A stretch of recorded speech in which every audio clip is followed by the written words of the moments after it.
Height and distance chapter का एक और क्वेश्चन आपको बोर्ड पर दिख रहा होगा, तो आइए इसको सॉल्व करते हैं।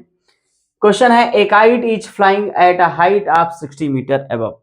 एक काइट जो है 60 metre above the ground, ground से जमीन से 60 मीटर की ऊंचाई पर उड़ रही है। The string attach to the kite is temporary tied to a point on the ground. जो स्ट्रिंग है वो ग्राउंड से और काइट से क्या है, अटैच्ड है।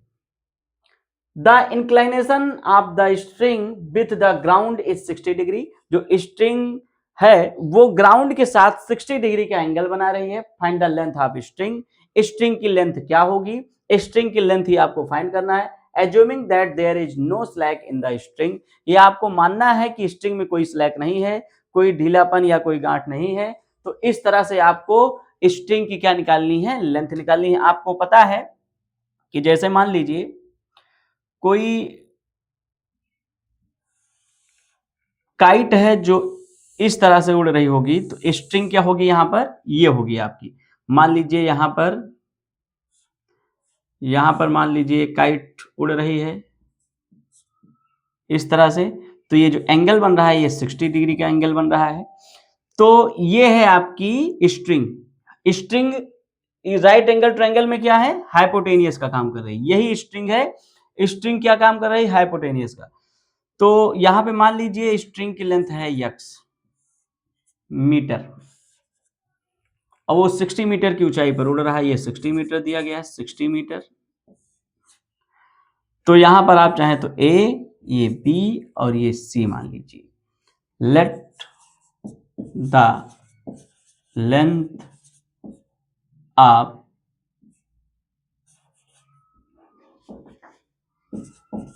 स्ट्रिंग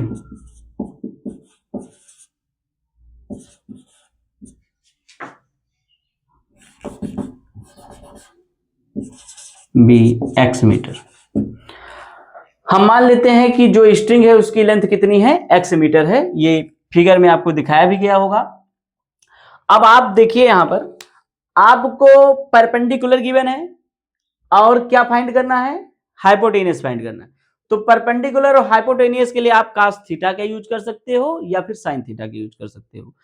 अब यहां पर आप tan थीटा नहीं लेना है, आपको sin थीटा या फिर क्या लेना है, cos थीटा लेना है। तो आपको आसानी से आ जाएगा।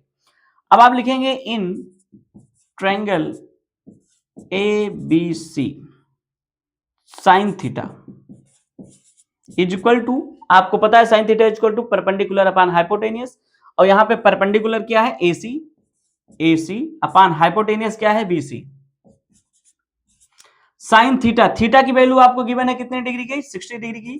तो आप लिखेंगे sin 60 degree equal to AC की वैल्यू कितनी है, AC है 60 मीटर, 60 मीटर अपॉन BC कितना है, x, BC कितना है, x मीटर। अब आप देखेंगे यहां पर sin थीटा, तो sin 60 की वैल्यू कितना होती है, sin 60 की वैल्यू √3 अपॉन 2।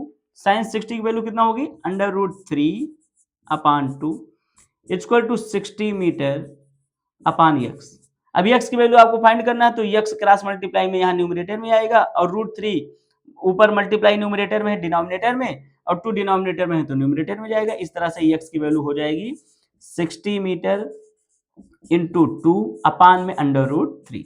√3 यहाँ डिनोमिनेटर में आ गया, 2 डिनोमिनेटर में था, क्रॉस मल्टीप्लाई में ऊपर गया और x इधर आ गया। तो x इज इक्वल टू अब √3 आप 60 को ले सकते हैं 20 इंटू 3 इंटू 2 मीटर, 2 मीटर और अपान में √3।